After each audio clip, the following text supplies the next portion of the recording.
you're thinking about selling a house anywhere in Atlanta, including the blue areas on this map, Daddy so wanted to go to Egypt to see the pyramids.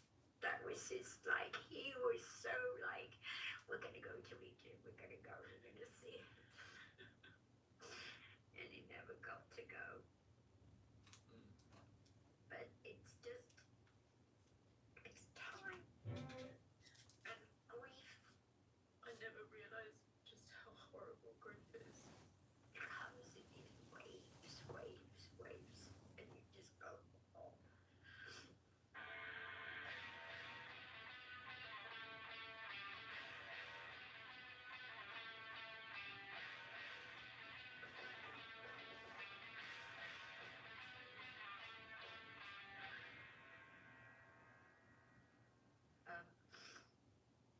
I guess by the time this airs, it'll be about 3 months since Dad passed, and this is the first time we're all talking about him. Together. Yeah. It's weird because you kind of lose sense of time. I can't. It's been no time and the longest amount of time in the world. Yeah. I keep losing all sense of time and everything. It's weird. Yeah. Yeah, I guess we should probably start with why we're even doing this right now. Oh Lord, you take me there. I feel so bad. So many people have reached out to us. I mean, it's just been overwhelmingly wonderful at everybody's reaction for the loss of Ozzy, and it's just been, overwhelming, and I feel so bad. Everybody has reached out to us that we know, that we love. Thousands and thousands of people who we've never met. And I just want everybody to know that everything that has been sent to us, we've read, we appreciate. Yeah. The outpouring of love has been so helpful to us. I never could have even imagined it to be as helpful as it has been, to know that we're not alone in our grief, in our sadness, and that the rest of the world loved him as much as we did. Yeah.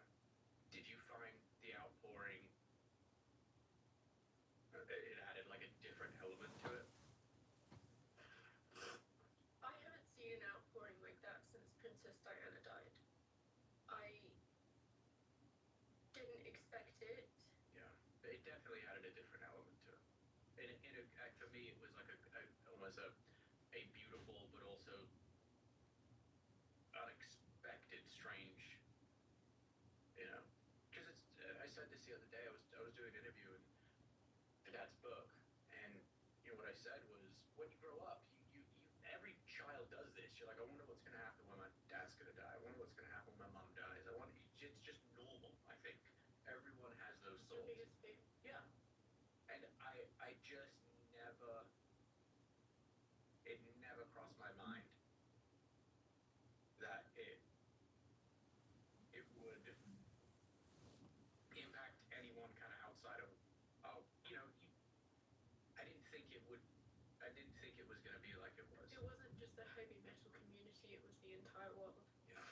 I just think all of it. I just think, my God, Ozzy would just be. He wouldn't believe it. He would.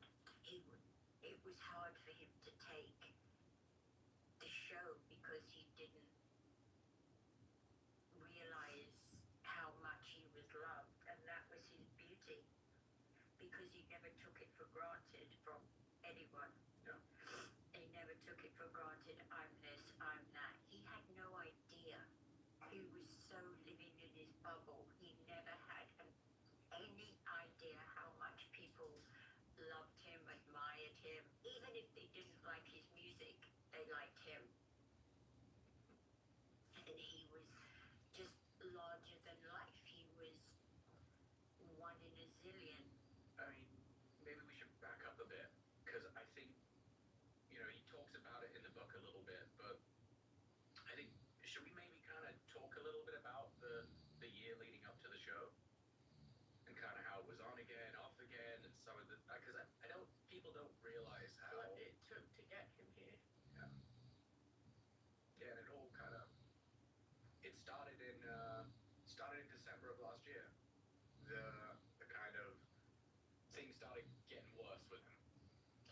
condition. It was, I'll tell you exactly when it was. We planned a holiday. We were all coming to England. The whole kit and caboodle of us were coming here. We were supposed to go to Finland. Finland. Daddy was going to stay here while we went to Finland. And then we were going to stay for Christmas, New Year, and we were going to stay until the show. And then Before, it was the week before. it was about, It was the week before, because I was at the house and it was the first week of December. And he wasn't feeling great. he took a little fall. Yeah, he took a little fall. And he kept saying my back hurts. And we left on the 10th and we said you can come with everybody A little bit later. a little bit later. And then he went to the hospital. But let's back up a bit. He didn't deal with pain very well at all. He could stub his toe and he'd be like, "Oh, my whole foot's broken. I need to have it amputated." He did not like He was a discomfort. hypochondriac. Yes, and he was whining and he was like, "Oh, the pain," and I was living at the house at the time, and I'm like, "Oh," and then I was like, I don't know if he's faking this one, and he was going to the doctor, and they couldn't figure out why his back was so painful, and him being the stubborn gentleman he was, he didn't tell anyone he took a fall, and it turned out he had Fracture in his back. yeah, In his vertebrae. he fractured a vertebrae. And they say when you fracture a vertebrae, it'll take about 6 weeks to heal. It's very painful, and most of the time your body heals itself, and it will heal. But yes, you will be in a lot of discomfort. And when they tell me that it's going to heal itself, it's a bit laughable because somebody of his age and his medical state, the condition of his body and the amount of drugs and other issues that he has, it's not going to heal itself. It just couldn't. That would have been, it would have been a miracle. Yeah, and it started a bit of a domino effect. It started a domino effect. He was in so much pain, he had to go into hospital. I came back from the holiday early. We scrubbed having Christmas here in the UK, and then went back, and he was in agony. But then he got pneumonia. He was in hospital. He got pneumonia in hospital. And that's happened to him Happened to him 3 times last year. times. Well, this year. This year, yeah. And with the pneumonia, with his vertebrae, he was just so uncomfortable. And then his one surgeon who had done all the good work on him said, yes, we could fill it. The crack in the vertebrae, we can fill it with this Putty stuff, right? Yeah, it's like human cement. And it does work great. He'd had one done before, so he was on his second time around this one. And but then his surgeon said, he's too weak, I'm not going to do it. I won't take the responsibility of doing it. We were in Cedars at the time with his pneumonia and the pain, and the doctors at Cedars said, we can do it, we'll do it. And so your dad said, fuck it, let's go for it. I can't deal with this pain. They did it. And he got a serious strep infection. He got pneumonia again. And then he was in more agony than he'd ever been in his life. And he had sepsis. Yeah.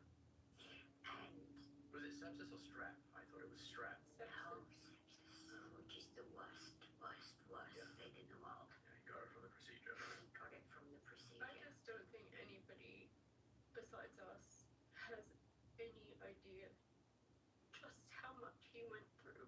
Oh my God. He came home. They said, the sepsis, right? We have to deal with it with intravenous antibiotics. He was on 2 IV antibiotics. IV antibiotics that took, 60 days. no, he was on it for, It was about 60 days. Because he started in March. 9 weeks, yeah. And then, but the amount of antibiotics that they were putting in him, take out the good, the bad, the ugly in your body, and it just It was like drained doing him. chemotherapy, Yeah. essentially. It was draining every ounce of strength that he had. And it was in March that we thought we were going to lose him. And it was around the time when, the Paramount documentary, he was going to pull the show. Remember, he sat down and he was like, you guys were going to film a conversation about pulling it. Yeah. And then in just talking around it, he was like, no, I have to. I have to do the show. Because he wanted to say thank you. That meant more to him than anything in the world. We discussed him not being able to sing and going out there and just thanking everybody. Yeah. Just to be there, thank everybody, and then the sepsis. It was crippling to him, totally crippling to him. You could see him going like this every single day. I mean, the things that he had wrong with him, blood clots, Yeah. damaged spine, Parkinson's. The Collapsed lung. Yeah. Oh, we forgot while he was in hospital, he, because of everything they were putting in him, then he got heart problems. But he'd already had COPD. He had this lung collapse a couple of years earlier, and it was only one. Half of his lung was working, Yeah. only half of his lung, and he had COPD, he had, Spine stuff, the nerve and the damage. other thing that you get with your lungs, what is it? The beginning of Emphysema. blood clots. I guess the whole point in listing all of this is like, it just goes to show how The human spirit is stronger than anything, and he was so determined. He was so determined to go do his show. He wasn't going to give up on it. he didn't want to go out not doing it. And it was the best medicine for him. It was. It gave him something to work towards. It was like a big light, and he was going towards that light. And I'd never seen him so happy. I mean, he was pretty miserable leading up to it. I've never heard so many fuck off, get out there, fuck off in my life. He would go to Andrew on the phone, come over, see me. Then he'd bring back, no, fuck off, I don't want to see you. I want to see you. I don't want to see you. I want to see you. And every other day, cancel the show. I'm not doing it. And then he'd be like, no, don't cancel. And then he couldn't believe how many of his friends Showed up. his Yeah. friends. And But we're forgetting, and no one knows this, 2 weeks before the show, he went back in the hospital here. And the story, I don't even think you know it. We had him in the hospital, and we were just terrified that people were going to find out. And so we had all the security in the hospital, and the hospital was amazing with him here. They really were. And the people at security and the people at the front desk of the hospital, were saying, were told nobody, if they ask for Ozzy, he's not here, nobody's allowed out, all of this. They have pictures of all of us that were allowed out and names. And this guy comes in and he says, I want to see John Osborne. So of course, red light, and they go, well, who are you? I'm his brother. So they call up to the security and they say, Ozzy's brother's here. And he's asked to see him. He knows he's here. And security, I'm like, there's no way his brother doesn't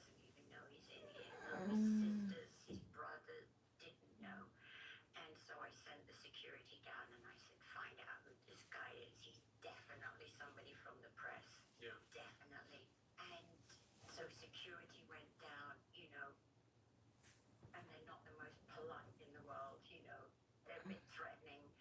And this guy kept saying, no, it's my brother, and he knows I'm coming.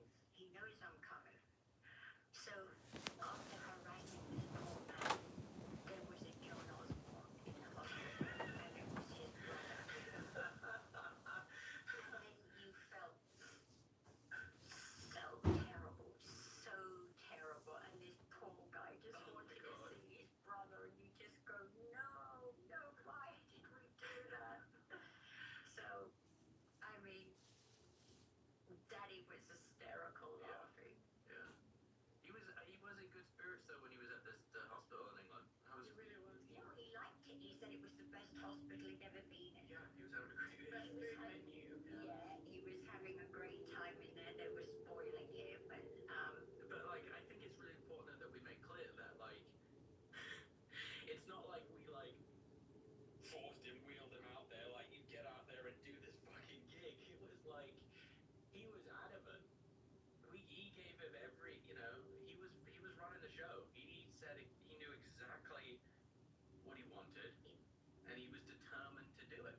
he was. It was his time. He wanted to do it, and it was amazing. It was like he performed at his. Well, I was saying it was a living wake. Yeah. You know, it's kind of. It's Didn't funny. that day feel so surreal? It does. When you look back on it and you replay it in your mind, and there will never be another moment like that. There will never be that many incredible artists gathered around one man ever again. And it's one of those things I think you look back at that day and like, even if Dad was still here, it was still a amazing, epic, legendary day. It was the way that we all hoped it would be. It was joyous. It was fun. Everybody was in a great mood. The best crowd in the world at the villa. You know, everybody that runs the villa. It was the closest thing to perfect I've They ever were. seen. Yeah. It was like you were in your family's home.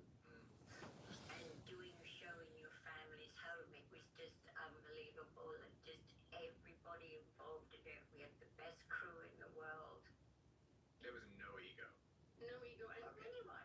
speaking of the crew, I think we need to take a second to thank them for that. Oh, absolutely. Because I don't know if you watched them, Mum, but they did not take a fucking second.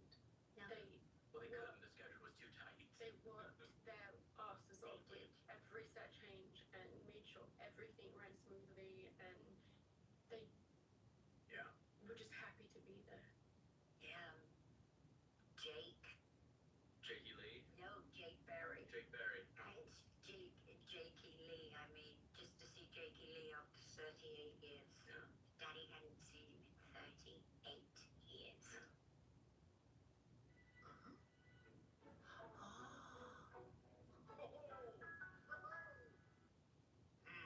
July, August, September. Yep, I was right. See here, it's been a whole year since you got a Horace Andrews Mega Furnace Tune-Up. That prevents breakdown, makes your furnace last longer, and lowers your energy bills. We want to see you smile all season long. Introducing the only prescription hair regrowth gummy on the market, the Minoxidil Plus Biotin Gummy by Hers. Formulated by dermatologists, this innovative 2-in-1 gummy includes prescription-strength minoxidil, a doctor-trusted ingredient to regrow your hair in just 3 to 6 months, and biotin for healthy hair support, so you can get all the benefits in a convenient once-daily solution. Plus, the tasty green apple flavor will make it your favorite part of an easy hair routine. Hair regrowth made simple with the Minoxidil Plus Biotin Gummy. Start today at forhers.com. So, according to the University of Delaware, people with an IQ of 115 and above can perform any job without intellectual restrictions. This means you can handle complex tasks, manage multiple responsibilities, and adapt to different roles. Essentially, you can figure out almost any job. People with an IQ around 110 are usually foremen, clerks, telephone operators, electricians. An IQ of 100 and above is common for machine operators, shopkeepers, and welders. And an average IQ of 90 is generally associated with manual jobs such as gardening, labor, and factory packing. So basically, it has been proven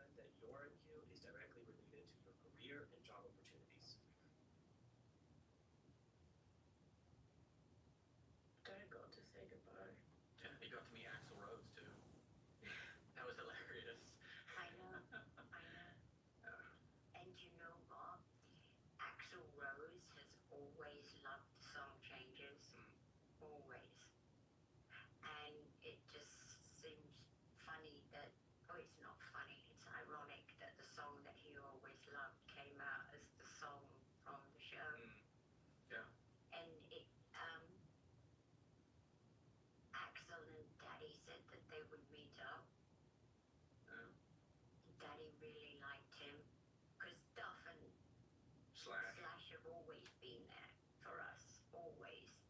But it was like Yeah, it's so funny that Axel was like an enigma. he's just like somebody that you never see around, like your dad. You never would see him hanging anywhere or going to events, and Axel's the same. Yeah. Jim, back up a little bit. Like, when did you guys have like the realization that like it's not getting any better?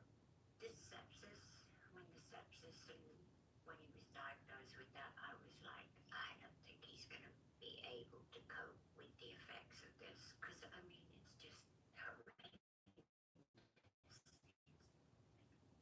It's brutal. And but one side of me was like, just in your head, he's not going to make it. Yeah, he is. He's Aussie. He's going to do it. He's going to. Yes, he did the show. Yes, but I didn't see him going as quickly as he went. I didn't see it. He did. And it's only in retrospect that I see that now. Because he started saying things to me that I think he was preparing me for when he wasn't going to be here. I just thought that the buzz of the show and everything that gave him would give him enough to just stick around a little longer. I think we all did. You know, I even said it. I was like, oh, you're like Superman staring into the sun. That's all you needed. He was. I couldn't believe the reviews and people's reaction to the show. He just couldn't believe it, could he? He was just like, in awe, and that's when I say he didn't realize how many people loved him as a person, not as the front man of Black Sabbath or his own thing. It was just his being. People loved him, and he never got it. He had no understanding of it whatsoever. You know what I think was interesting was that it was the first time he'd done a show and had access to social media. But he didn't really go on. He didn't have social media until he got sick 7 years ago. Mm-hmm. And so he was able to, after the show, go on Instagram, go on Facebook, go on TikTok, and he was seeing all this stuff firsthand, like all the praises, people just loving on him. And there will never be another Aussie. There will never be anybody with that likability and talent. And Yeah, he was unique. he was. He was totally unique. I watch people come and go in this industry, and times of in this industry they go, oh, it's disco, he's over. Oh, it's grunge, he's over. He weathered it all. Everything he just, and I just kept saying to him, we don't want to be here, we want to be here. And you ride through everything. Yeah. But I think that's a lot to do with your guys' teamwork. He was willing to listen to you. And how many artists, they let their ego kind of get the better of them. And like, oh, well, I know what's right because I'm the artist. And I think that is such the unique thing about how you guys work so well together. He'd fight. He'd say, fuck you, I'm not doing it.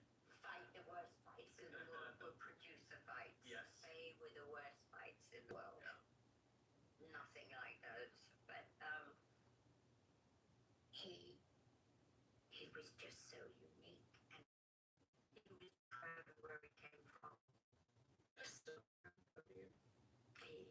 He was with these guys because he's made money that he was doing, you know, and like, I'm a genius. How many times do we hear artists going, I'm a genius, I'm this, I'm that? Yeah, right. See, he is fucking genius.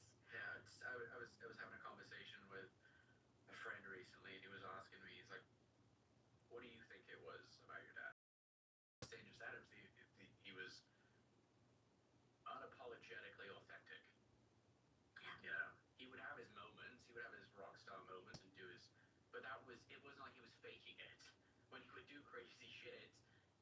because that was just him, and I think so many of these musicians and, people in his, call it, graduating class, that his peers, I think they become something else when they achieve success.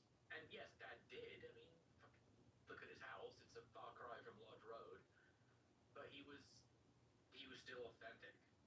He never pretended to be anything but Aussie. Yeah. He wasn't one of these people that, I'm so and so and I'm a sir now and you bob your head when you see me. Don't look at him. Don't look at The him. symbol. That's always gets me. Don't look at them when they come through the hallway. It's like they want you to fucking look at them. What the fuck are you on about? When we were doing World Detour, and he would always be like, oh, people are always bothering me coming through the airports, because we weren't traveling private, I mean, you guys know, and I did say to him, like, Dad, put your hair under a baseball hat, wear a hoodie, and some jeans, take all your jewelry off, and just no one will bat a fucking eyelid. And he goes, why would I do that? And I'm like, because you don't want people to bother you at the airports. He goes, but I'm Ozzy Osbourne. And I'd be like, all right, suit yourself. There was nobody funnier than him. No. Nobody. And his timing was always perfect. Even when he was like on his chair, kind of checked out, like, And you thought he wasn't listening. yeah, he was so, my God, he was so hyper aware of everything. That was important. The stuff that wasn't, he couldn't give a shit about. It's funny, Melinda, she was telling a funny story the other day, and like, this is like perfect. This is like so him. She was wearing a Black Sabbath t-shirt, and it'd come from the merchandise. I don't know if it was one that was a new or A remake. no, it was like they were just trying a new design or whatever, and she walks in the kitchen, and Dad looks at her and goes, where'd you get that t-shirt? And Melinda's like, oh, I don't know, I think I got it from the office.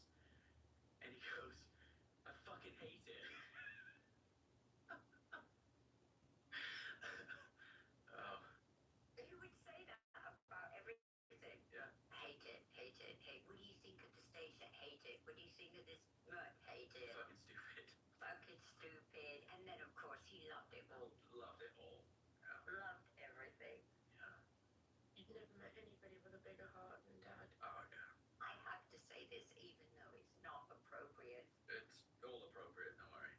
When he was reading about Fergie, Duchess of York, and she borrowed that money off of Epstein.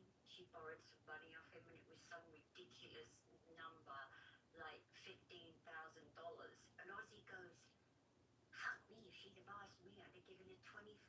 Why would you give someone 15? Give him 25. I'm like, What? what? Okay. Okay. Yeah. A little extra on top. Yeah. I wouldn't have asked for it back. And it's true. Yeah. He would just, everyone. And how many people would hit him up? So many people. Now he wouldn't give it to everybody. If he really liked you, he would. Yeah. Yeah. He'd give it to you if he knew that you weren't using him. Yeah, Yeah. exactly. If you were using him, Yeah. he knew it. He knew it every Fully. single time. Years ago, his old manager of Black Sabbath, the guy from Birmingham, the Jim old Simpson. guy, yeah, he called up, and I mean, I've been with your father, I mean, a lifetime, and in 45 years, he gets our number and calls the house. Well, it was a few years ago now. Yeah, because it was during the last Sabbath run, wasn't it? Yeah, and he goes, can I speak to Ozzy? You're like, who are you? Who are you? And so he spoke to Ozzy, and he asked Ozzy for 80 grand because he was going to lose his house. And Ozzy went, no. Yeah. No. Yeah. And he was never afraid of saying no. But as you say, if he thought people were using him, then he wouldn't do it. But he would always give people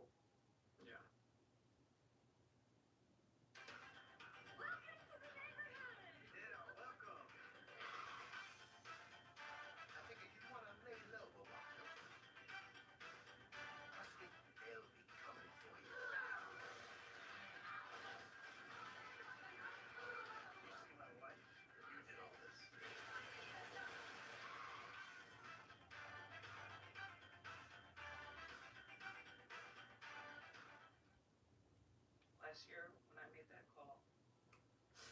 You answered. You found me the extra support that I needed. You kept checking in on me, encouraging me, and lighting a way through a very dark time in my journey. Honestly, you helped to save my life. I feel it would have been a significant shift in my life if I didn't make that call. I've grown emotionally stronger in all areas of my life. Today, I'm still doing that work that we did together and giving myself space and energy to express my emotions. You gave me a lantern in my blackout. At 14 months sober, I can confidently say, if not for you, that lantern wouldn't still be lit. Thank you for giving me the voice I knew I had, but I just couldn't find. I can't describe how appreciative I am that you led me to where I am now.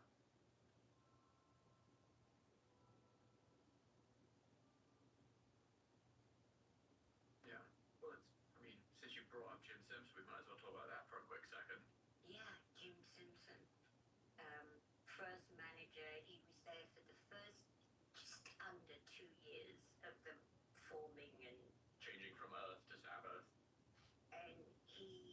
what was the name he wanted them? He didn't like the name Black Sabbath and he wanted them to be called Something circus. No, Fred Kano's Army.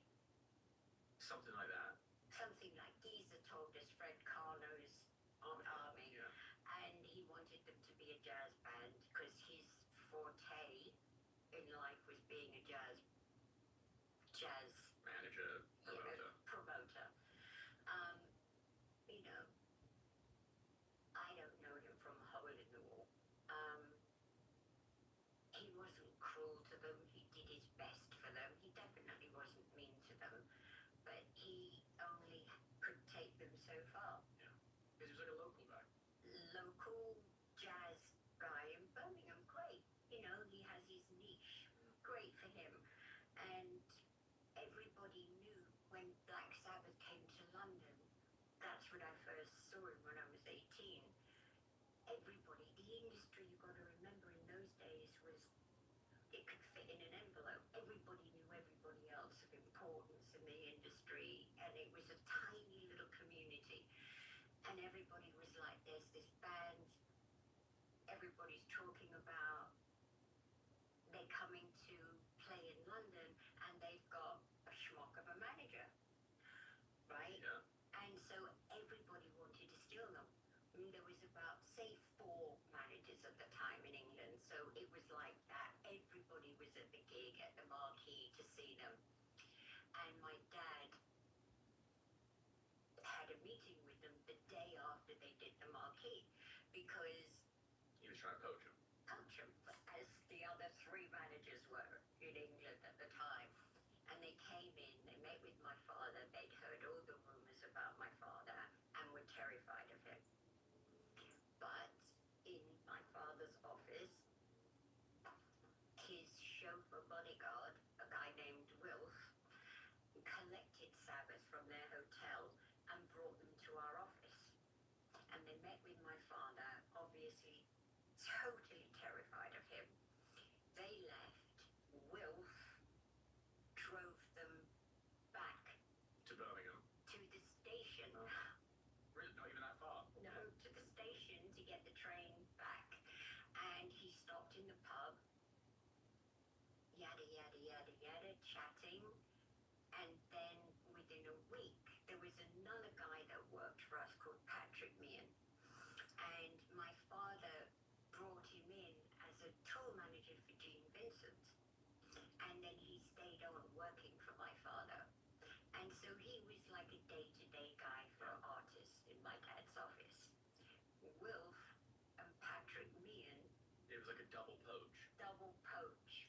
We'll take care of you. We can get you into America. We've got all of Don's contacts. You don't need him. We'll do it.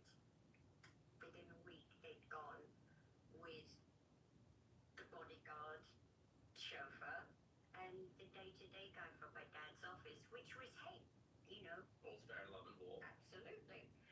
And Jim Simpson went to court because he had a contract with Black Sabbath, which nobody can find it. But anyway, there was a contract, and the judge awarded him £30,000. So Patrick 1970. In 1970. And in 1970, £30,000 was a lot of money. Yeah.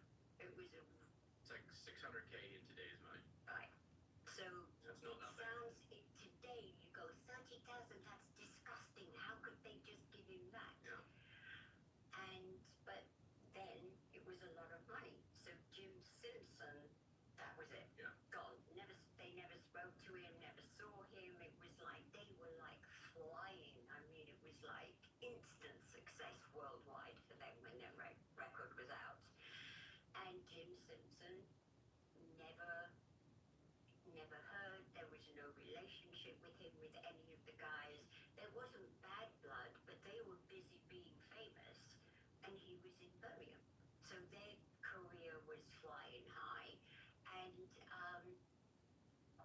Jim apparently stayed with his jazz world and did that, but has always Traded on, I was the Sabbath manager. I found them, I did this for them, I did that for them, which is great, it's the usual pub talk.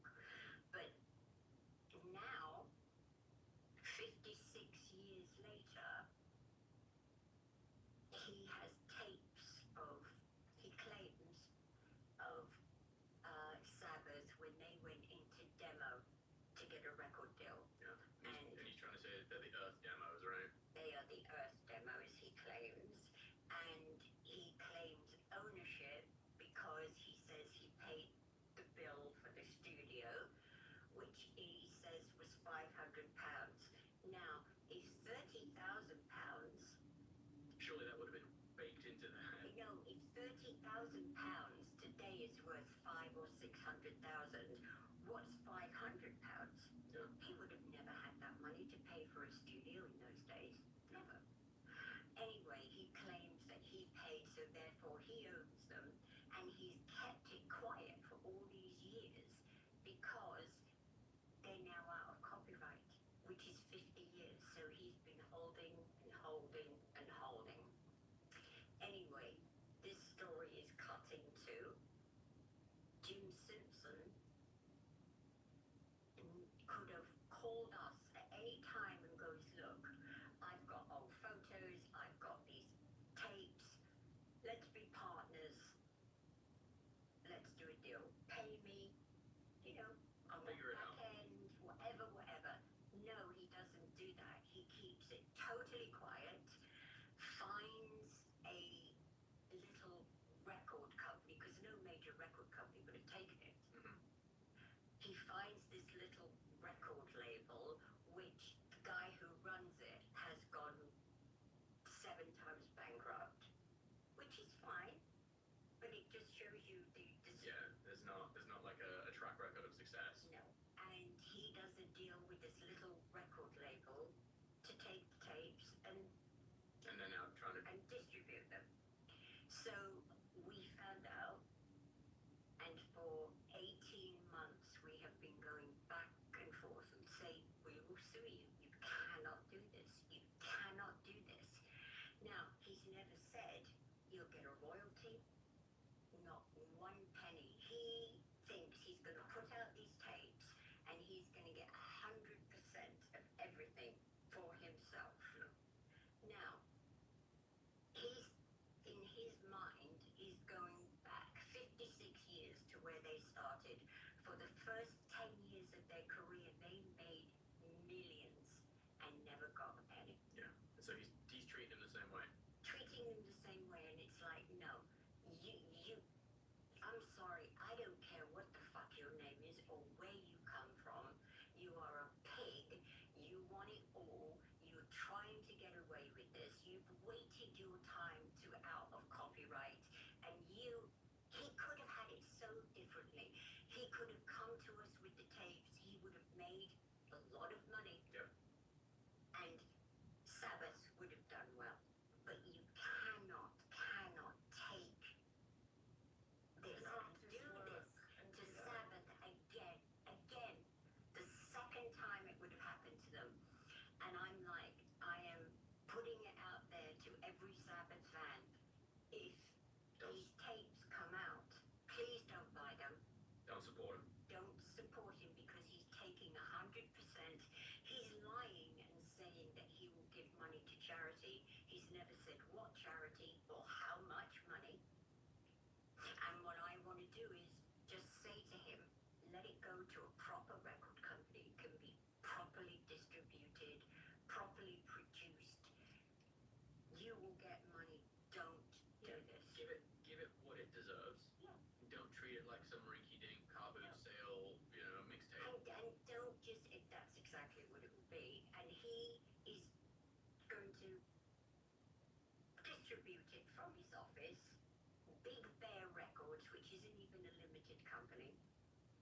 He will take people's money and post out the stuff. And it's like, how dare you put these guys at the age they are at in that position again where you're stealing from them. That's a really good point.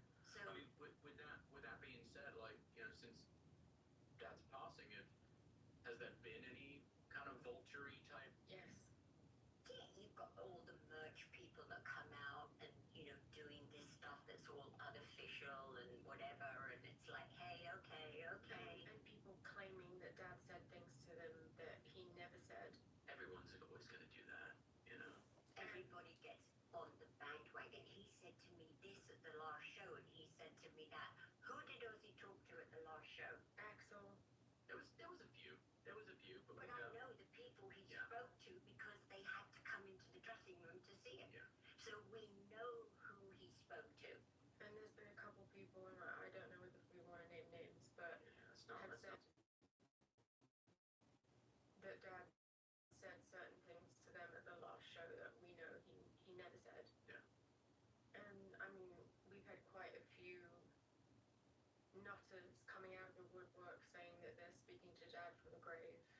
We had one lady send us her toenails. Oh my god, you missed this! Oh my god, it was a toenail, some blood, hair, because she's absolutely convinced that she is Dad's child. Her mum told her. Oh, so we need to do a DNA test. Is that why she sent it? Yeah. Oh, this is so exciting. Yes. We have a new sibling. Like, Yay. nuts, insane. And the ones that get me are the ones that say they're talking to Dad from the grave. That it really bothers me. Well, I think it's I, severely inappropriate. yeah. But it's like anything, Joe. You've got to realize it. It's like you go on the internet.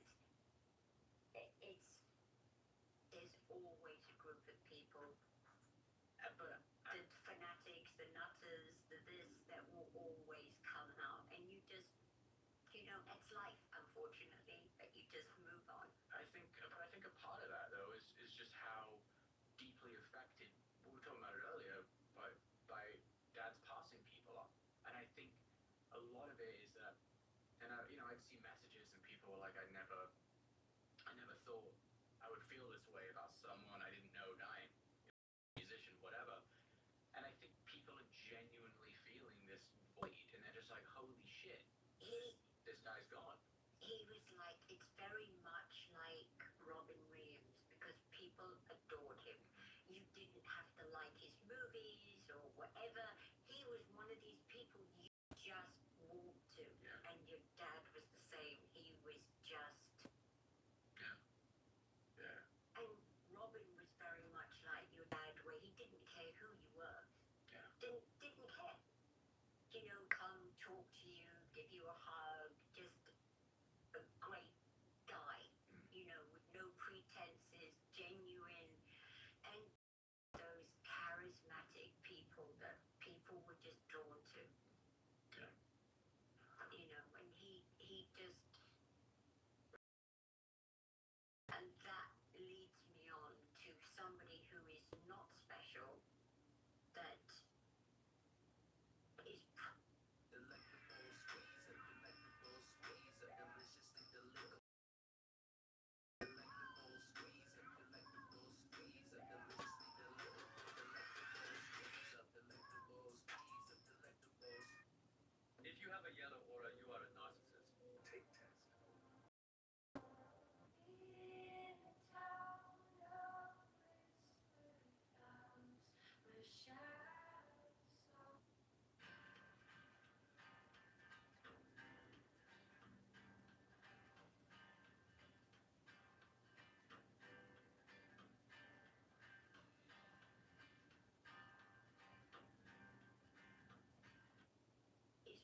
probably one of the most twisted, sick individuals I've come across in years. Oh, you talking about my mate Roger? Yes, Roger the Dodger or the Lodger. He's a fucking. He isn't because so good. He is just, he has no charisma. Okay, he looks like Frankenstein. And he thinks he's so superior to everybody, and his superiority complex is just so repulsive. The guy is sick in the head. He is not relevant in today's world. Nobody likes him. This is not just us. Nobody likes this man. Even if Adam doesn't like him. Unless you're a fascist, you wouldn't.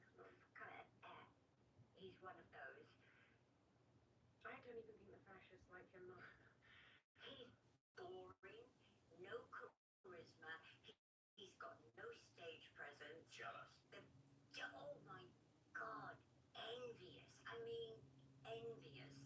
And he's just a bad seed, a bad, irrelevant bad seed. And he's in his late years. He's trying to remain relevant. So he's got a fucking tea towel on his head and a Palestinian flag, and he thinks that makes him relevant. He kind of has that like perpetual uni student vibe in his 80s. Oh, he thinks he's an anarchist. He's just pathetic. And I hope he shits himself in public. that's too good. Shit makes flowers grow. The guy's got nothing good in him. He's just a pathetic, lonely. I do not know how those guys in Pink Floyd put up with him as long as they did. I was about to say they didn't put up with No, him. David is the most gracious, warm person you could ever meet. He's just a great, great guy. How on earth did he manage to work alongside him? Yeah. Well, I mean, clearly the guy's problematic, and I do think it's funny though is that probably the most press he's had in years was me responding to him. Oh yeah, yeah. But yeah, Dad didn't like him. no, but that's why I put Dad. My dad always thought you were because it was true. Yeah. Dad would always be like, "I love Pink Floyd. I fucking hate Roger Waters." Yeah. But Dad would never say that publicly. No. Because he's a, you don't do that. Do you know what he is? He's like a sad, irrelevant, old, miserable human being. A miserable, ugly human being. My friend sent me after I tweeted that. My friend sent me. It was just like a meme, and it was from The Simpsons. And you know the grandpa in The Simpsons. Yeah. It was like, but there was a Simpsons clip, and it was the grandpa. It was from the newspaper, and it says "old man yelling at the clouds again," and that's what he is. He's just like an old man yelling at the clouds. You're like, Yeah. Just, I love the fact to see him desperately trying to be a part of what's going on in the world, and he's just pathetic and sad. all he would have had to say was, I didn't really know Ozzy's music very well. It's, sad for his family. That's all he had to say. That if he didn't, you keep it simple, you keep it clean. You don't punch down like he did. But do you know why he did it? To get attention. No, he did it because he knows I'm half Jewish. That's why he did it. Yes! I don't know about that one. I do. I don't know. But anyway, So it's like, fuck. Do you know what? Calling him yes, it's funny, but he's just pathetic. yes. See, can I just say this though? Go on. I save that word for very special moments because you don't get much. Like, I don't think of a as a vagina. I think of a as a piece of fucking shit, and that is what he is. Yeah. He's the worst word you can think of. And most people, when you say the word, take great offense. So I send great offense to you, Roger Waters. You are a fucking. I think we've given him enough I time think so, for an yeah. old fart. Can I just say a special fuck Whoever fucking put Dad's gravesite on Google Maps, Oh. fuck you. Yeah. And whoever flew a drone over my dad's grave, fuck you. We didn't ask for that. We asked you to stay away from it. And you said you did it respectfully. Well, I respectfully say, fuck you. Very rude. But I will say though, I think the mainstream media were respectful and there was no major coverage of it. No, they tried the drones, but it didn't work. Yeah. Until that one motherfucker did it. And No, yeah. Our security outside were going, we'll shoot them down, it's fine. I'm like, good. Yeah. I do think it's important though that I know we briefly touched on it, but you know, the 17 days after the show, you know, there's a lot of people saying like, you know, where was Dad at? How was he? You know, everyone. It's kind of, you know, the interviews that I've done, it seems people want to know, and you know, I think we talk about how good those days were. he was so happy. He was busy, very busy. I mean, He finished, like, the craziest thing I can't get my head around is every single obligation he had, he finished. There were two that he didn't finish. Well, Lemmy, there's an album coming out of people covering Lemmy songs. And he had chosen his song and he really, really wanted to do it. He really, really wanted to do it and we were trying to fit it in. And he really wanted to be on that album for Lemmy. And the other one was David Draymond and him were doing a duet. And it never happened. but he did the 2 documentaries, he finished his book. did the art for the monkeys. He was so proud of doing that. It gave him such joy to do that. He was so happy. And he did a photo shoot where he's holding up the pictures and he had a banana for the monkeys. He was just so, for the apes, he was just so excited about doing it. And you know what? He raised a lot of money for the charity and Yeah. Well, speaking of that, there was an awful lot of bullshit that went out about how much money the show raised. if one show could have raised, I mean, it was up to like 190 million. It's like any artist, just do one big show, film it, and you can retire just on one show. Yeah. No, it was nowhere near, and I wish that it was, but we're living in reality in the real world, and What did it raise? It was like, what was it, 5 or 6? no, it raised 11. Okay. But with the costs, because we paid the cost of bringing everybody in, everybody out, accommodation, everything, and No one got paid. no one got paid. Nobody asked for a penny. They gave their time, their efforts, everything for free. Yeah. And they were just, Let's just say everybody who was involved did Yeah. that for free. Yeah. oh yeah, But it's still great. You know. people were just, oh God, so generous. And My favorite are the people who pretended like they couldn't be there and that's why they weren't there. But I'm like, you weren't invited. but you're always going to get those two. So it's like the thing is, I mean, Anthrax, the guys in Anthrax, Jack. Yeah. Well, They got some of the last pictures with Dad. Yeah. With Anthrax. Yeah, because we did the site, we did the Birmingham Comic Con. They're all such great guys, and they gave so much, and their crew guys were amazing, and the crew guys, because we paid the crew, obviously, they turned around and says, we don't want it. And they went over and above with everything. Just great, great people. But yeah, it's funny, I forget about the signing. It's like, that's another thing we did, you know, Dad. It's like, so it really is wild when you look at. He loved doing those signings, He loved didn't them. he? He did. He loved really meeting his fans. loved going out. Do you remember when he did the Comic-Con? Have I said it right? Yeah. In San Diego. Mm-hmm. And he came in and everybody cheered as he came in. Yeah. And he just loved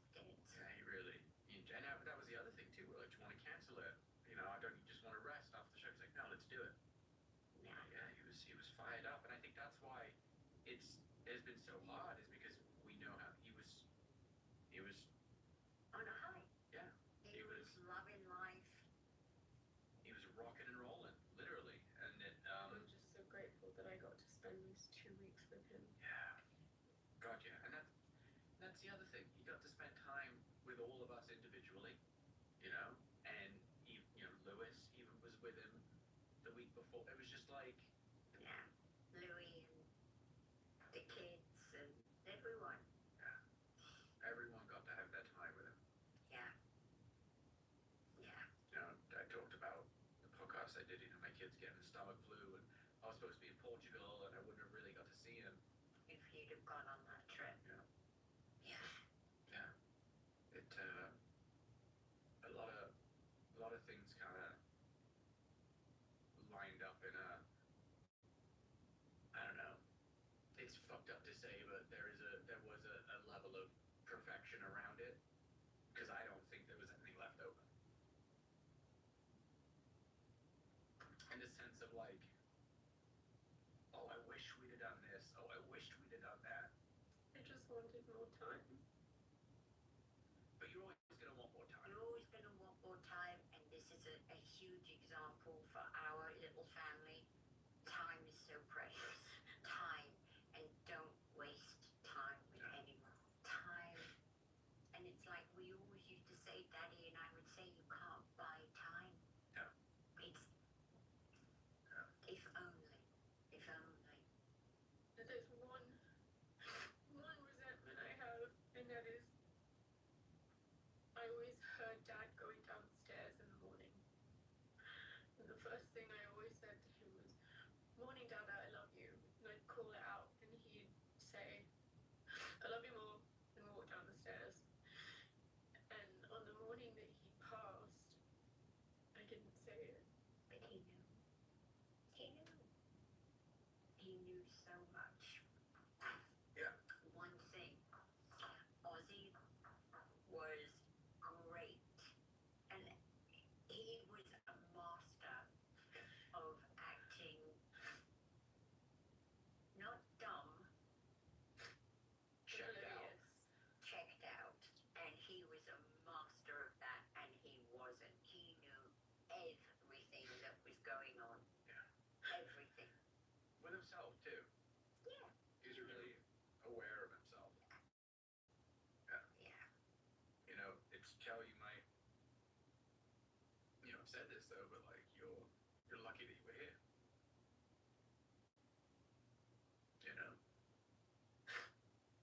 He's lucky that you guys were here. Yeah. Yeah.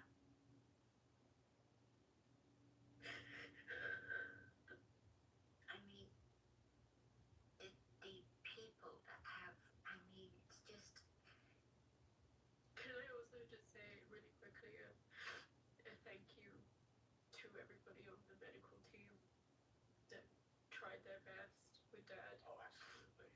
I think there was so much. Yeah. Yeah. All the paramedics and life flight people, and they showed him so much dignity. they did. They really did. They did. They were amazing. And we've looked at Birmingham. Have been so fantastic. And I'd like all the people in Birmingham to know that all the flowers that were left for Ozzy at the bench,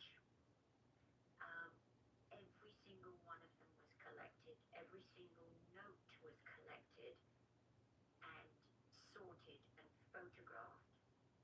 The flowers were then sent, and Turned it to compost for us. So we Yes. have it all here. we have everything here. We've got all those flowers, all that compost that will go back onto our land, and every single. The other day outside the house here, we know what was left here. Every single day, still there are flowers and notes left. And I want people to know that we read every have left something, we have put it on Dad's grave. Yeah, everything. But it's like, even there was a note left by obviously a child, and it was on the back of a Sainsbury's receipt, and they'd written Aussie, Aussie, Aussie, oi, oi, oi, and on the back of a receipt and put under the gate. I mean, it's just, it's so heartwarming. And what's going to happen to every single note that was left in Birmingham and here is going to be put on screens and put into the museum in Birmingham, so everybody can come and see their notes and know that there wasn't one that has not been read and appreciated. And Yeah, didn't get tossed. You got it all. yeah, nothing has been thrown out, nothing, and it never will. Yeah. No. And if you're wondering or still thinking about things to send, one thing that we have found really beautiful and helpful is the crystals that people have been sending, and we put them out by Dad. Yeah. And Yeah. he's glistening in the sun under thousands of crystals, and I think that has been really beautiful. The schedule is packed with things that they have to do, but with so much to choose from, you'll find something for you at Racetrack. Get fresh, hot, favorite foods. Racetrack's gonna get you through. Pets alive! Hey, the mommy! Her baby's falling too! Pets alive, mommy turtle baby spot from Zero. I can get the exact same brand of contacts from 1-800 Contacts that I can get from my eye doctor. Right now, you can save 20% on your first order, plus fast free shipping right to your door. Baby, when I tell you that these literally exceeded my expectations and more, it's great. It's like purple down to a little bit of pink to yellow. I love the arm of this. It's full purple. You would think something like this would be so outlandish and you couldn't wear this every day, but it's like it blends in because it kind of is a little transparent. It's not like boom in your face. Bitch, prepare. Even if you don't wear glasses for real, you don't have prescription, like these would eat down with a nice little fit. Yeah. One thing that I find morbidly funny is that even though Dad was sick for as long as he was, he left zero fucking word about what he wanted to have happen to him. He had to read his book. Yeah. When I landed, I got off the plane and I'm like, so what's the plan? What did he leave? And everyone was like, there is none. And so, yeah, it was that. We had to call Dad's ghostwriter, Chris, and ask him what he said in the book and read his old book and find stuff he put in interviews and Daddy didn't like to talk about. He'd like to talk about everyone else's death, and he'd genuinely be excited when people died. He'd be like, oh my god, guess who died today? But he never, ever, ever spoke about his own. When you say excited, he was excited. Oh my god, Jack, he would get pumped up. Like, he would be like, oh, you're never gonna believe he died When today. people like OJ died, he was like, yeah, fucking OJ died. But yeah, it was like an added level of like, I don't know, you figure it out.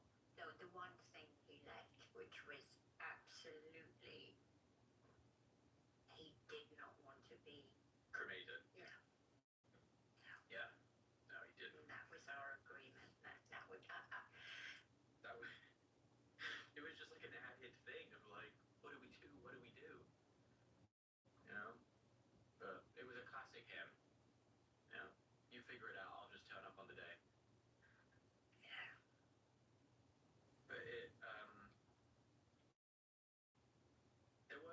But there were some really beautiful things though that happened in the wake of it. If that's the right word. Listen, just the outpouring of love is so overwhelming and comforting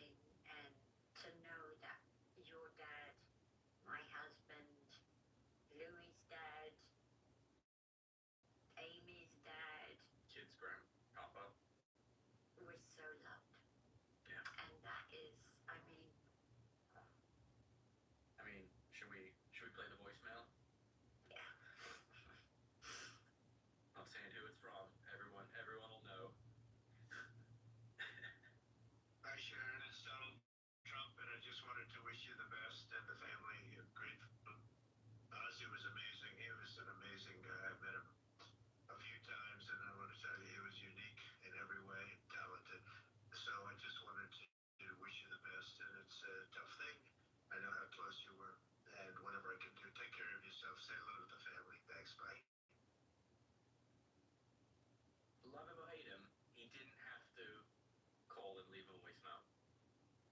Listen, when it comes to politics, we know nobody comes out a winner.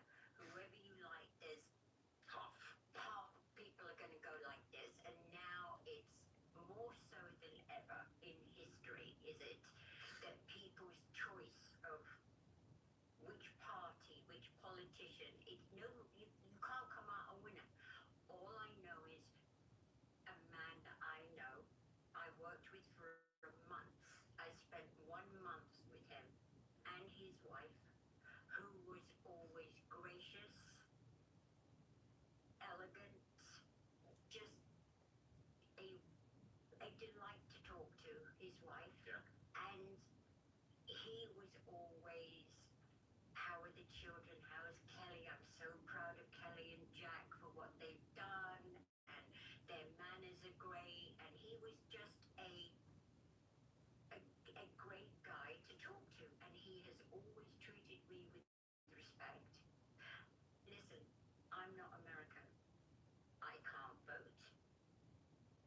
I don't want to vote. I don't vote for anyone. I vote for no. Never have, never will. But the thing is, all I know is he's treated me with respect, your father with respect. He wanted nothing from us. Nothing. Melania the same. Nothing. And they have been great. And for him to take his time to do that for us, and because you know what? He doesn't live in a bubble. He knows what's going on in the streets. He knows what is going on. And I can't say that for our Prime Minister. I again, for President Trump and Melania, thank you. Yeah. Thank you, thank you, thank you. We got a lovely letter from the king. Our king, now we're talking. Our king is, he's an amazing person. He is an amazing person, not just because he wrote to us when Ozzy passed, but if he did it for us, you know, he does it for many, many, many people. Now, here's a man that does know what's going on in the street with people, not just politics, not just, you know, he's a man that cares about the environment, animals. He cares about many, many, many things. And he's got a good heart. He's got a good heart. He didn't have to do certain things that he's done for Ozzy. Yeah. In the past. Ozzy's first day when Ozzy was sick in hospital with the motorbike accident, he reached out. He is a good, caring man with a good heart. And Ozzy's, as me, we're royalists, and that's it. You know, we respect him, we respect his family, we respect, and that's it. And he is, again, took the time out of his day to write us, have it hand delivered to us, a note from the king for Ozzy's passing with his condolences, and that says so much. Same, I know this is a completely different end of the scale, but I felt that way about Jimmy Fallon as well. Yeah. I didn't expect to receive a handwritten note. And I mean, there's so many people that we could just go on and on and on about that I never expected to hear from. Yeah. Yeah, we got some really amazing. Daddy always used to say about Jimmy, he said, why was he never in a band? This guy would have been great in a band, the best front guy ever. He could never understand why he wasn't It's funny. a musician. Of like the tributes you saw online, what ones kind of stand out the most? Like the videos and things. I know you love the sketches that guy does. Oh, Yeah, they're great. for my birthday, did you see what he did? No, I didn't. We did this little sketch of Daddy hanging out in the clouds, and there was a phone box, and he's like, happy birthday, darling. It was so cute. Anyway, it's so many Jackies. Some of them were a bit shit, if I'm honest.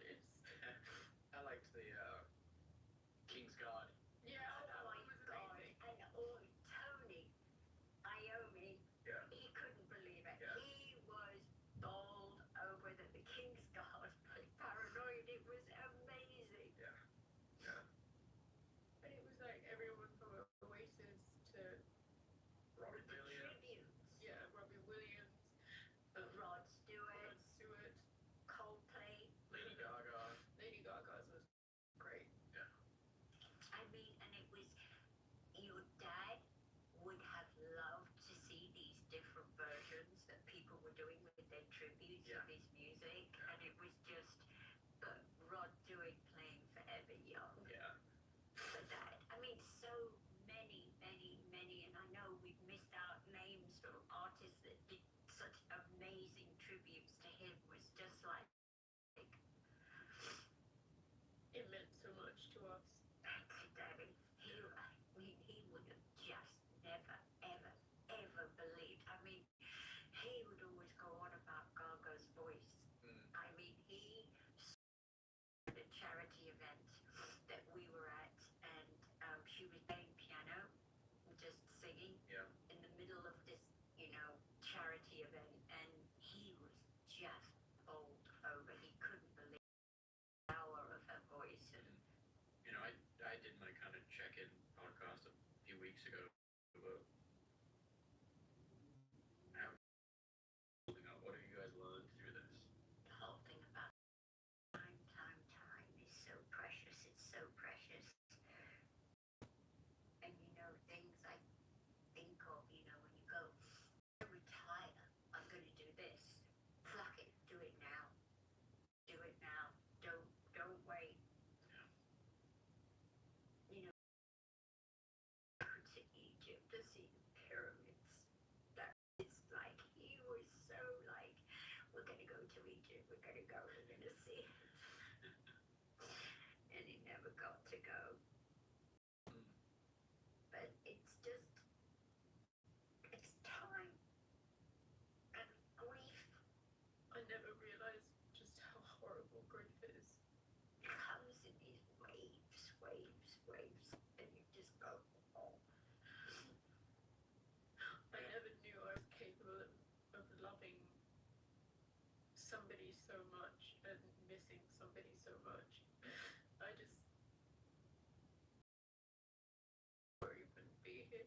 But then how blessed are you to have had a dad like him? So lucky. Blessed.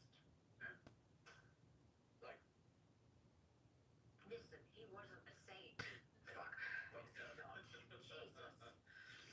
no, he was a viking more than a saint. Yes, but he loved so hard. He loved. Yeah, it's when I've said it all, just gratitude. Yeah, I'm so grateful for every moment with him.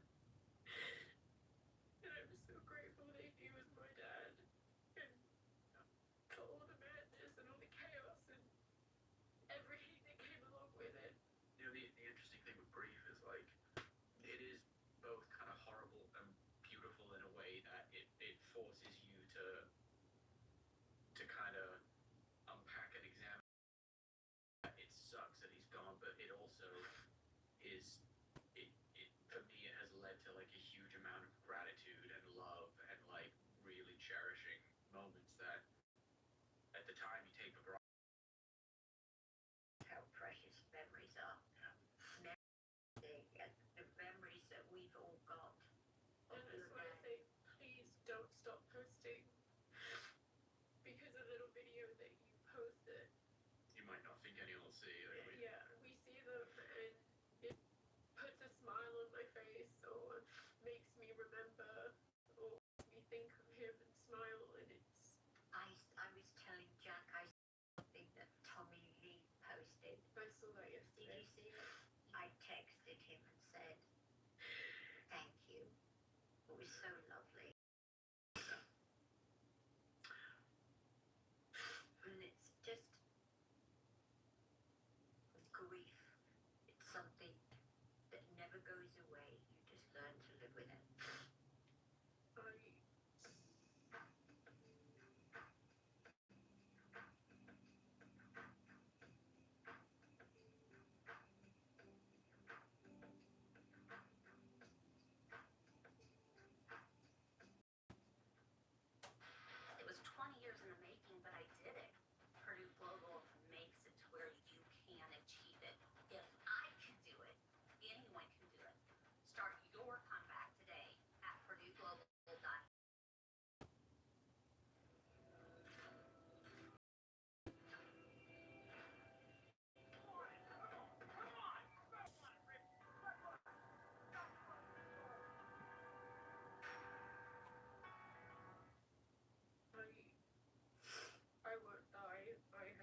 accepting that I have to go on without him.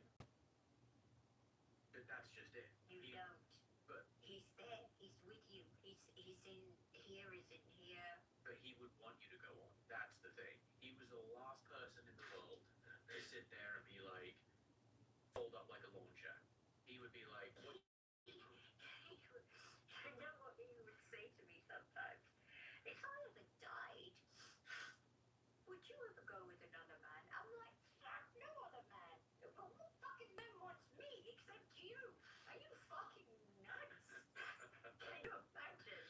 And I'd say to him, if I died, would you ever go with another woman? He goes, yeah. He goes, yeah, I wouldn't marry him, but I'd go with him, sure would. I'm like, okay. Thanks for your honesty. Yeah. But that was so much the, let's, like, come on, like, you know, if any He of us would were, hate seeing me cry. But it's just all I seem to find myself doing these days is because I miss him so much. and it's like, it's okay, like, you feel that. It's just all this love that you feel that you have for someone that you put into them. And now there's no one to give it to. But there is. It's not the same. You know, It's a different kind of love. you've got your baby boy. Kate, I mean, if it wasn't for my baby boy, Having the kids has been a huge help. Yeah. Yeah. It's, do you know what? That's the way it goes. I mean, your parents go, hopefully in the right order, that you don't lose a child and be an older parent with a lost child. Yeah. It's the way of life. and just as Dad would want all of us to, you know, pick ourselves up and continue on and do what we're meant to do here, your boy to do the same. You know, I'm gonna want my kids to do the same. You know, it's up to. I'm just so grateful that Sydney got to meet him. Absolutely. Yeah. I got to know him. Yeah. And that they had such a special little relationship. The strange thing is, you know, it seems like Maple it's out of all my kids, she's kind of been hit the hardest by it. I wasn't expecting that. I thought it would have been the older kids. But what now? I think that's the big, you know,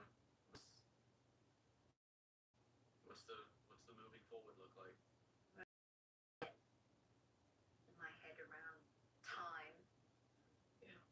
How it's just so weird when you lose all sense of time.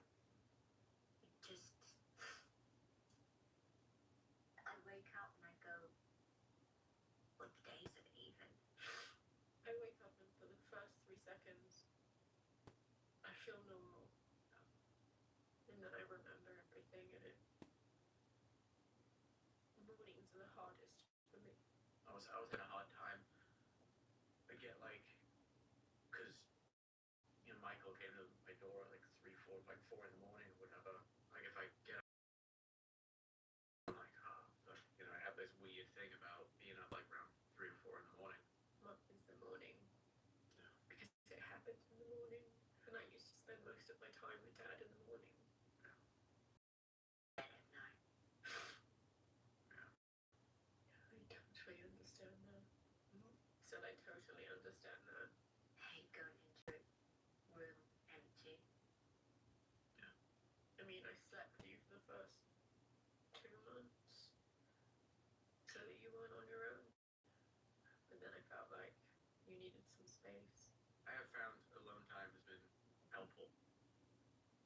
Not a huge amount, but like, a few days up there. Nice. Nice to just kind of be. But there's a lot to do, you know? It's Dad, and I've said this 1,000 times to him, is that he left us a huge world. You know, and we have to pick up the flag.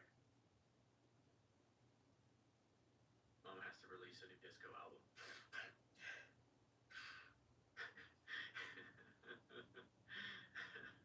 You fucking hated that. You'd always be like, stop talking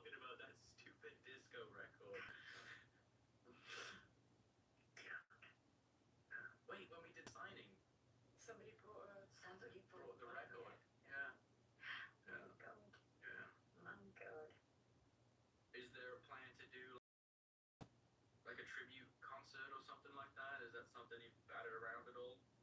I'm talking to the villa again. Yeah. You know, we'll see. Yeah. It's just been amazing. That is exhibition at Birmingham Museum, the traffic that's brought through the museum and all of that. And They extended it. they've extended it, and I just want it to go around the world. And Yeah. they did such a good job with, you know, working class hero, because that's what he is. Yeah. Absolutely. That's exactly what he is. He just always will be to me. Yeah. I mean, I can remember when he first went into the palace in England, when he did the show for Her The Majesty, Jubilee. and he was just like, I can't believe this is like a dream to me. I just can't believe where I am, and like all of these people around. And he kept saying, don't leave me on my own, don't leave me. And I can remember just being with, I remember being there with you and him. but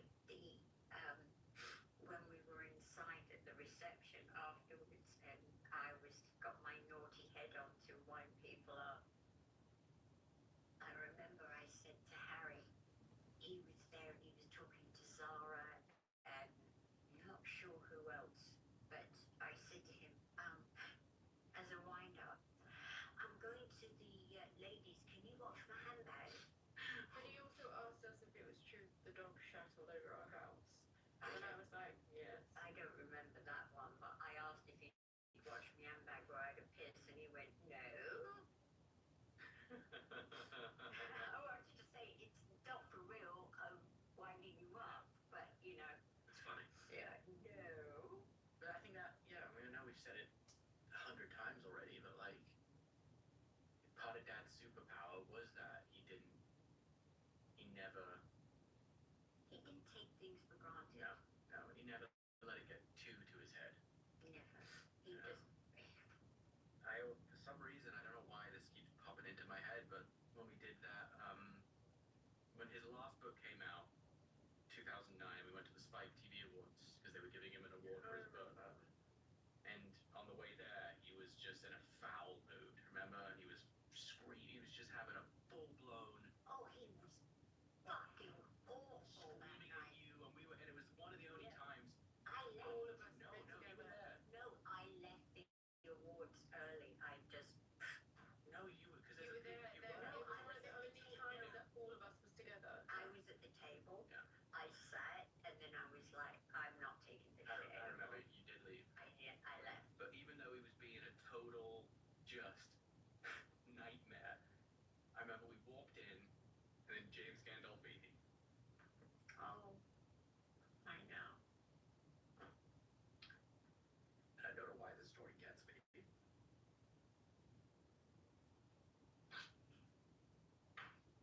But he walked up to Dad, I know. and this is like the height of The Sopranos.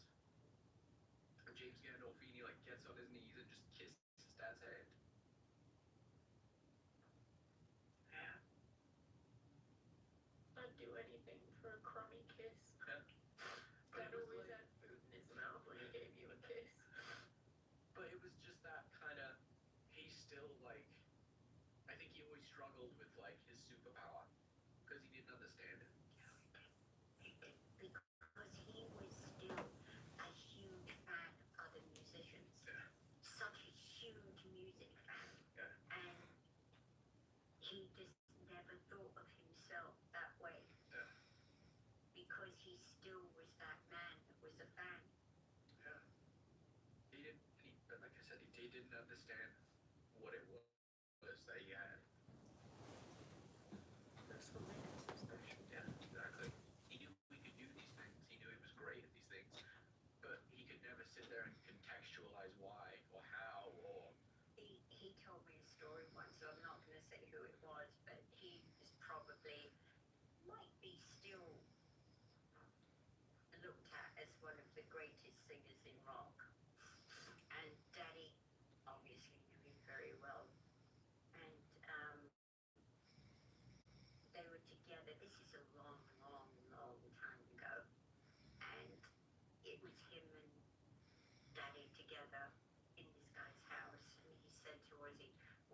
feel like to be with the greatest singer in rock?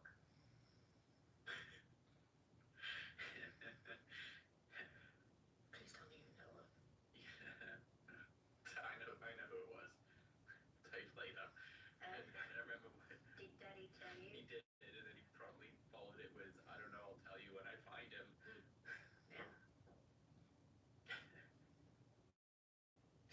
Yeah. He would, I mean, but he didn't consider himself. No. But he was.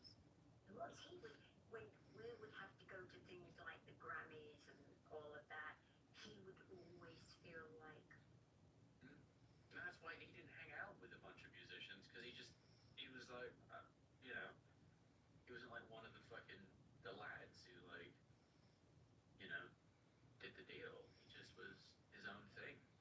he would say to me, I feel better sat in a pub with the farmers than actually going to an event and hanging out with Yeah, my industry peers. folks. Yeah, he just didn't. And that was the thing with the Rock and Roll Hall of Fame. He said, I feel like I'm singing to executives that I don't want to. Yeah. I just, every time I think of the Rock and Roll Hall of Fame, it just, Dad's shit list for everybody whose speeches took too long. And Yeah. why he was going on later and later and later in the night. And like, he went from absolutely thinking the sun shined out of Mary J. Blige's ass to by the time she was done being like, get her off the stage. He still loved her though. Yeah. And Jack Black. Oh, Jack Black was amazing. I mean, what a guy. Yeah. What a guy. Yeah. Absolutely. It's like, Yeah. and he's another one though that is so real. Yeah. So authentic. Yeah. We should probably wrap this up now. I think we've just been rambling on. But again, people who have reached out to us, we know every message left, every email sent, everything. And we just cannot thank you enough. Yeah. Yeah. Anything else you want to say, Cal? I don't know how. I don't know how to put into words what Dad's fans did for him. He loved them. And I don't know how to thank everybody enough for being there at his final show and for the outpouring of love and condolence since he's passed. It's just meant everything, and it just solidified how loved he was. And I'll never be able to say thank you enough. Yeah. No, I can absolutely echo your exact words. So, thanks everyone for listening, and bye. No, it's not bye. It's just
only on DraftKings Sportsbook, an official sports betting partner of Super Bowl 58 with Cole Shannon.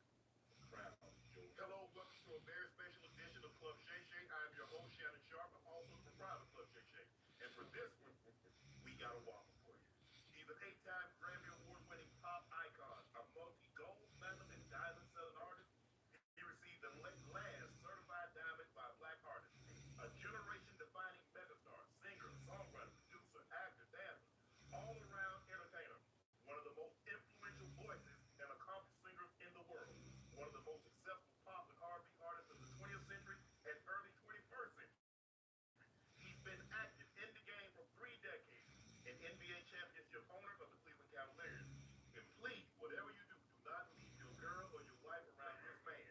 He's an international sex symbol, a successor to Michael Jackson, the king of R&B, Mr. Usher. Shannon, what you say? I'm doing good. Well, let's go ahead. You got your own, you got your red, I got my shade. Listen, by the way, only in the best, you know what I'm saying, we bring out the best, China. All right. You know what I'm saying? I got it in a Baccarat glass here in Las Vegas. Enjoy it, man. I figured I'd come have a drink with you. Well, I appreciate that. I appreciate that. Yeah, man. I didn't get to say who sit down and have a drink and conversation, but you see who it is now. How's your baby? Bro, how you doing? Good, bro. You know, we've been out here, man, in Vegas, man, just really enjoying the time, It's been an amazing almost 100 shows. Right. And I don't know if there's anybody that's been able to track this fast through 100 shows, But it's been great. The Super Bowl. Yeah. Was that always in the back of your mind, or where were you when you got the call? It's like, bro, we want you to get the Super Bowl. Was it always in the back of my? It's in the back of every artist's mind. Really? Yeah, of course. I mean, as many times as we've seen performers kind of have an entire career, Right. a legacy career, to have that moment. I mean, you can win awards, you can travel around the world, have fans everywhere, play arenas, stadiums. You know what I'm saying? 130 million, you got eyes. Yeah, I know. So it's like it's a lot of pressure. Don't Right. get me wrong. Okay. It's a dream, I guess, for everyone, and I'd always wanted to go there. Had the opportunity to go there, with the Black Eyed Peas. Super Bowl 45. Yeah. So OMG. after being bitten by that moment, I was like, I gotta go back again. I mean, it's well overdue, but you know what I'm saying? Definitely. But you didn't want to go back. You wanted to go back as a headliner. You wanted to do your own thing. Now, how do you top what you did? Because remember, you jumped over Will.i.am, you hit the split, and so now people are like, okay, Usher by himself. What's he going to do to top that? I don't know if I'm gonna have somebody to jump over. Man, I think that this is a legacy, right? This entire career and everything that you had to say about me, I really do appreciate it. Did I leave anything out? I mean, I became I got a doctorate this year. Okay. So Yeah, I'm sure, right? to the city. Got a key to the city of Las Vegas. Became a doctor at Berkeley. Okay. It really kind of comes down to your 10,000 hours. You know what I'm saying? And if you worked hard, then you should be given that opportunity. Jay-Z, he reached out to me personally. Right. It So what was that called? Like, okay, phone rang, you look down, it's old. Jay, I mean, you probably got it in your phone, it's old, but Jay, you pick up the phone, you're like, what are you calling me for? Okay, here's the conversation now. I had an idea that he might be calling. He happened to be coming to town in Atlanta. He was in Atlanta with the tour. So every time we're in Atlanta, we play spades. Okay. Just so you know, me, him, Juan, and I have to pick my partner. And the last time they kind of gave it to me. So I'm thinking he's getting ready to call me to say, yo, pull up to, the arena or stadium and come get this work. And he's like, nah, I'm not calling about spades. You know what I'm saying? I'm like, so what's up? And he's like, it's time. Yeah. I mean, yeah, it is 5 o'clock in the morning. What you mean it's now? But it was early, And he said, this is the magic moment. This is the Michael moment. Actually, how he put it. And when you're ready, I was like, you want to do it? I'm like, first of all, I was a bit in denial. So a girl walks in the room, and I'm like, she's like, no way. He's like, yes way. He was in the room with us,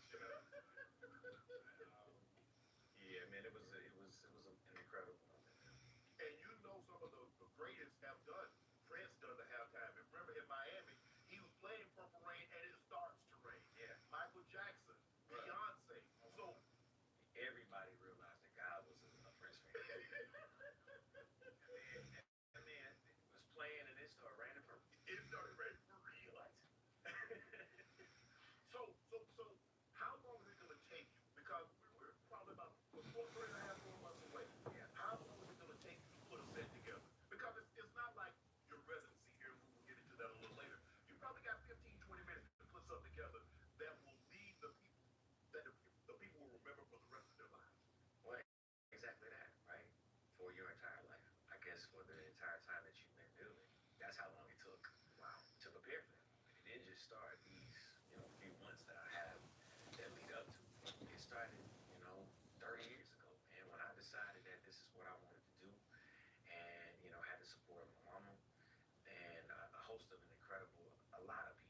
Chattanooga, Tennessee, making my way to Atlanta, signing up with a record company at 14 years old, then having this incredible journey, finding music, finding producers, finding sources of inspiration, and then moving on to other areas, finding artists and working and collaborating with other people. So I celebrate all of that leading up to that moment. So if anything, if you want to take note, the preparation starts today. Working on it right now, and hopefully you'll get there someday. But man, don't take those 10,000 hours lightly, man. We live in a time where you can have success overnight. Right. We have social interaction that gives us access to everything, but that work that you have to put in order to own that moment and deserve that moment can't be taken lightly. Any early Super Bowl prediction? Probably too early for me, man. I don't know, bro. I asked, coming here to ask you. Be honest, I'm like, what you think? But somebody said something about Miami. Somebody said something, about Kansas City, 49ers. Somebody said something about 49ers. Yeah, You a Cowboy fan? I mean, I was born in Dallas, Texas, and have always been, fan, of the Cowboys throughout the years. So who knows? It could be a good year. They seem to be getting it together. The new album, Coming Home, going to release on the same day as the Super Bowl. That's not an accident, is it? No. It was strategic. Part of it is, paying tribute to the past. Being present here in Las Vegas. What a surprise, right? To have an incredible residency run here. 100 shows I will have played by the end of November, and then to have the treat of being able to play the Super Bowl. So yeah, man, it's like here you have this grand opportunity that is almost like a crescendo of what started off really in a pandemic. Right. People don't really know that part, right? When I came to Las Vegas, it was quiet. Nobody was here. Nothing was happening. People thought I was crazy for putting tickets on sales. But to be honest, it was belief that we would get back to the norm. You know what I'm saying? And in a time when the world just felt like upside down, like what is normal anymore? We ain't been outside or been into a concert hall or celebrated with each other in a year. You know what I'm saying? And here you have this grand opportunity to start this journey that now leads up to the Super Bowl. So that moment was also for you because you wanted to get outside also. You wanted to see people because you was shut in. They was like, oh man, look at you at Usher. But you like, Usher get a chance to see you. Yeah, man. The first thing that we did a show in Los Angeles for iHeartRadio, Okay. which was like the actual first time I'd sang and also to been in a room, or anybody had been in a room in LA. So that was the first thing. And then to come to Las Vegas and then launch my residency successfully, as I said, the time that we spend here now, to be able to come here and celebrate, man, this incredible moment. This is your ninth solo album. Yeah. This is your first 8 years. What can we expect? Well, first, after the Super Bowl, as you said, the album comes out. Coming Home, we released one record so far, Good, featuring Summer Walker and also to 21 Savage. #1 record there, so really happy about that. Radio has played a major part in that. Social interaction, a ton of other things, but I really, feel like I put a lot of heart and time into making certain that this was curated, right? Something that felt like, this next chapter of my life, as I talked to you about the past, the present, happening here Right. in Las Vegas, the future. And once we get there in February, is the next frontier, is that next chapter of my life and my legacy. This, by the way, marks the first album that I put out as an independent artist. Very important part, right? Because what you should know is that, yeah, legacy obviously is a part of what, gave me the hit records to be able to have a foundation to stand on. But at that juncture of my life, I didn't just rely on that. I decided to move away and also to be independent. Myself, Larry Jackson, L.A. Reid, and I came together and formed Gamma. And Mega is the support of it. Since then, it's just been a labor of like being reminded of why we did it. Year-old days and remember the beginning between me and LA. Now, at 45 years old, and him having a world of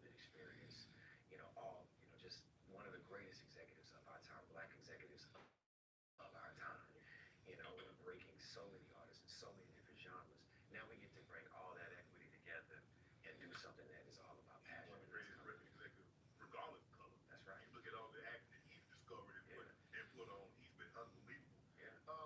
This residency, and you spoke about it a little earlier, that was that something that had the pandemic not happened, would be a residency with Usher, would that have happened?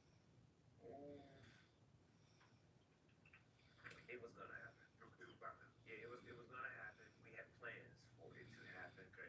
And right as we were in the process of launching, I think I was in France at the time, and it was just this crazy outbreak. Came back to America, and then before you know it, we were quarantined. And I've been working on music, so I've been kind of ramping up to something, whether it was new music, a new tour, and we all felt like Las Vegas would be an incredible reintroduction of new music, also to celebrate legacy. But it turned into something far, far more than that, man. Right. This is the ED. It's not the fifth part. Welcome back. Who else is gonna get this place to the 4th of July? I could use a second set of hands. Yeah, so it begins.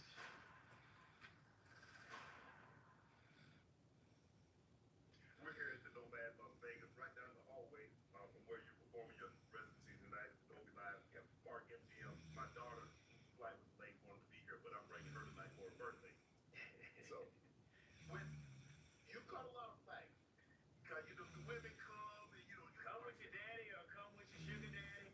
no, Or come with your husband. this no, I'm very protective about this, but I ain't got my two girls. I'm very protective about it, so don't be messing around.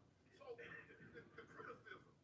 I mean, you're just having a good time. You say you got your things on. I mean, are you surprised that you got the criticism and the blowback that you received? I don't know, man. I just know that this juncture of my life is just about having You don't even care. No, it's not that I don't care. It's that I want you to know that I'm having fun. And that is a part of me having fun. Being out in the audience amongst the fans and also to the people and feeling that energy. I don't remember the last time that I've been to a show like that. I know that we all feel good when we go to Frank Beverly and we all dress in our white.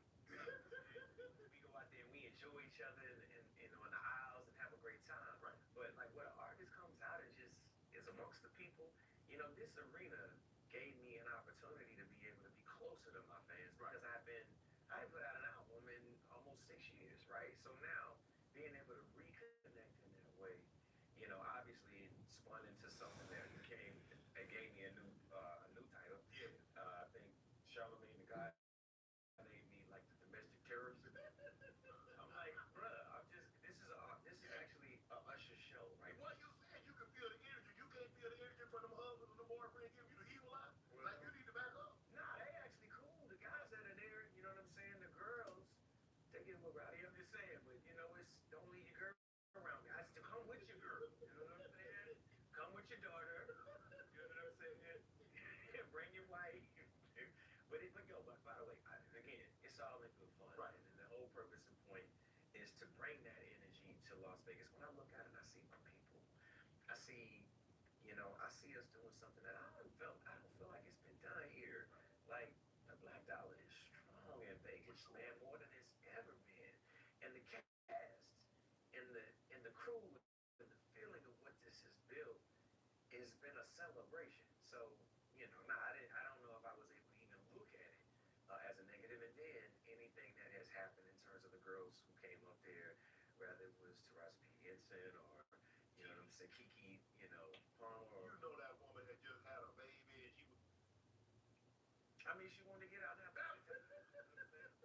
Should you not feel like you know what I mean? Like you should get out with your girls and enjoy yourself? You should, right? Yes. And then you have me listed your Usher. Oh, you ushering them in a good time. You taking that list. I mean, you going too far with this. The ushers help you to the chair or find a seat. I'm ushering you to a good time. You know what I'm saying? Come down, have a good time. No, but Working out. yeah, man. I talked to Steve Stout yesterday, and he said that when you getting ready for a show, that you would train chasing the U-Haul and then playing Confession because you are an entertainer. You're not just sitting on a stool singing.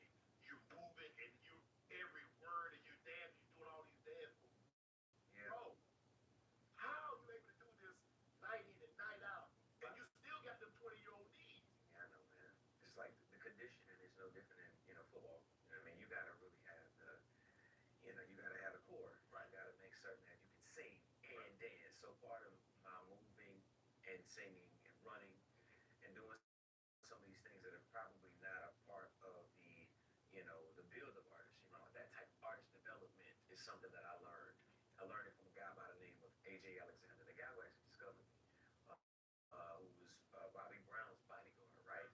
So as a kid, he had his kids in Atlanta, Right. and this was our training. Like it was like boot camp. Singing wasn't just like, oh, we gonna get out here and just jam and sing the girl. Like you gotta like, he was like putting us through straight boot camp. So you had to learn to sing while you're tired because you're running and like you said, it's boot camp. But I just think that that generation of entertainment, it was different. You know what I'm saying? And I had been in a group before, and we as a group, we worked in the same way. You know what I'm saying? We played basketball. You know what I'm saying? And we got our wind up.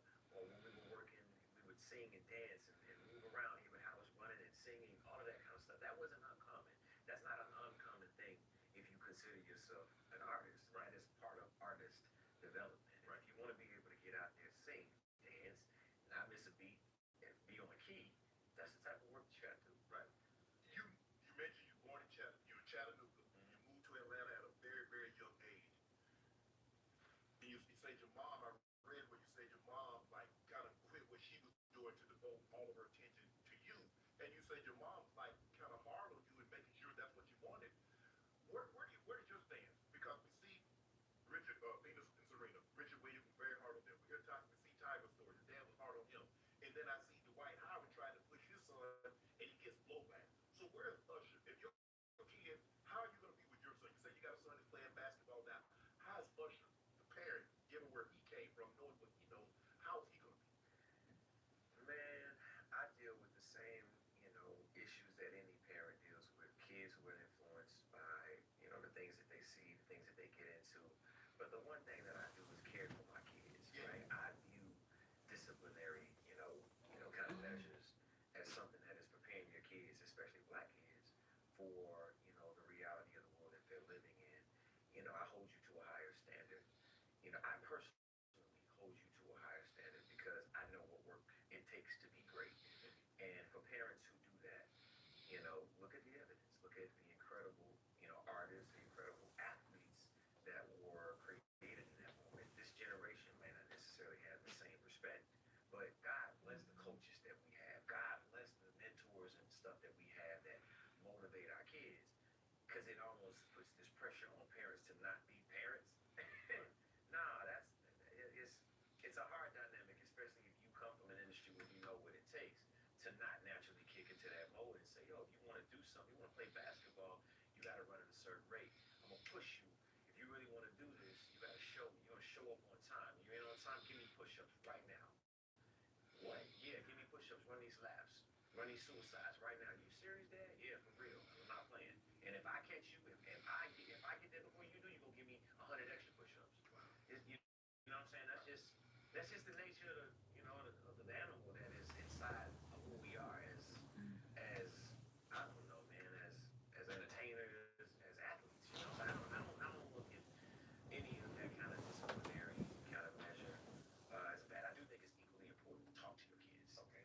If you're gonna push them that way, you gotta love on them just as much. You got to explain to them why you push. There you go. That's right. They gotta know that, my dad's gonna push me to be great. My dad's gonna talk to me as well and help me understand why he's pushing me the way that he is. But how is that? Because you have to understand you're in a totally different situation than what they are.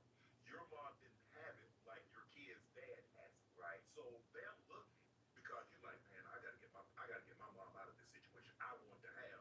When your kids come home, they got a 6-car garage, they got 25,000 square feet, they got nanny, they got maid, they got chef, they got all of that.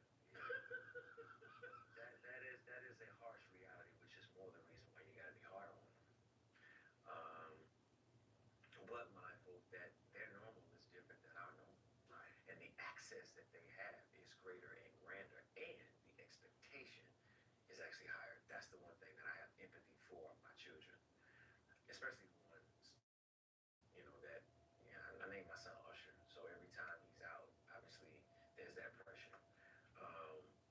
I've even battled at times, my kids sometimes they don't want me to come. They don't want me to be at that basketball game or the recital. They want me very, very low key because they don't want that energy. They don't want, oh, Dad walked in the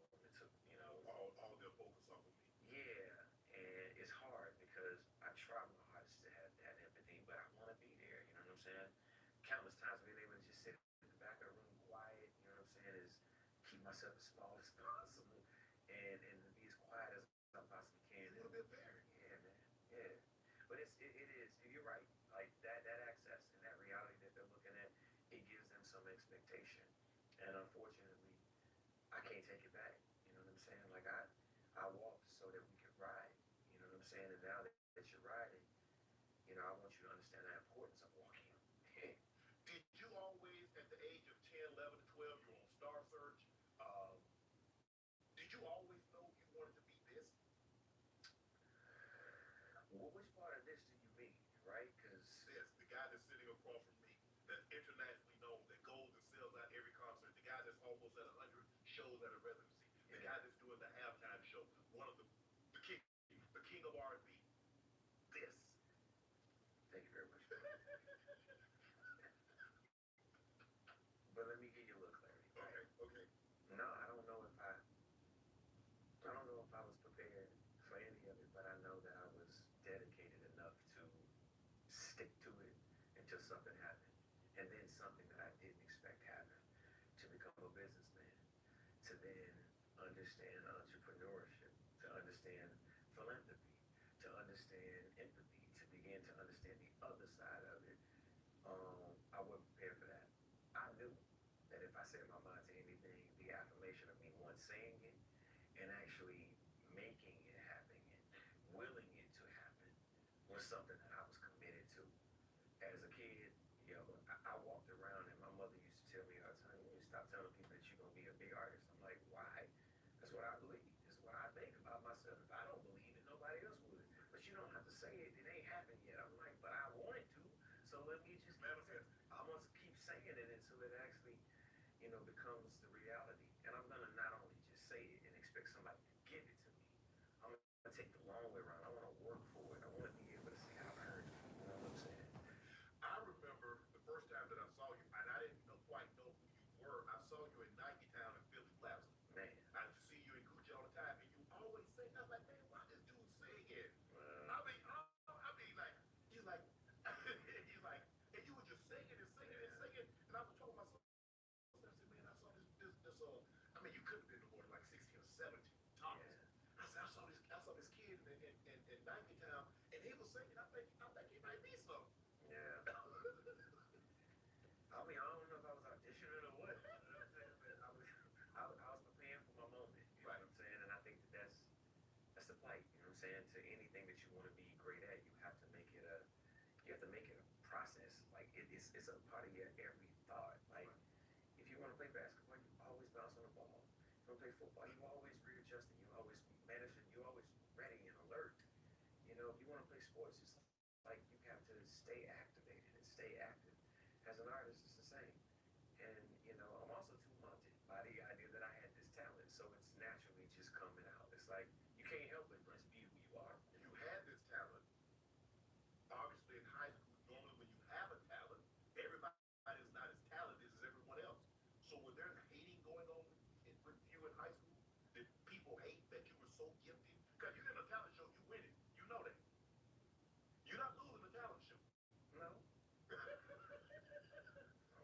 they're like, okay, you won the last 5 talent shows. You're not entering this one. No, but that's what makes you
So when I figured out that this is really what I want to do, I think I was willing to make the sacrifices that were needed. And while I wanted to enjoy, having relationships, it was like if I find a girl that I think is really cool and I can learn something from her, she can learn something from me, then we can help each other. But for the most part, I ain't. Yeah, man, I ain't here. We can help each other out. um, yeah, I don't think there was a phase where I was girl crazy. You know what I'm saying? But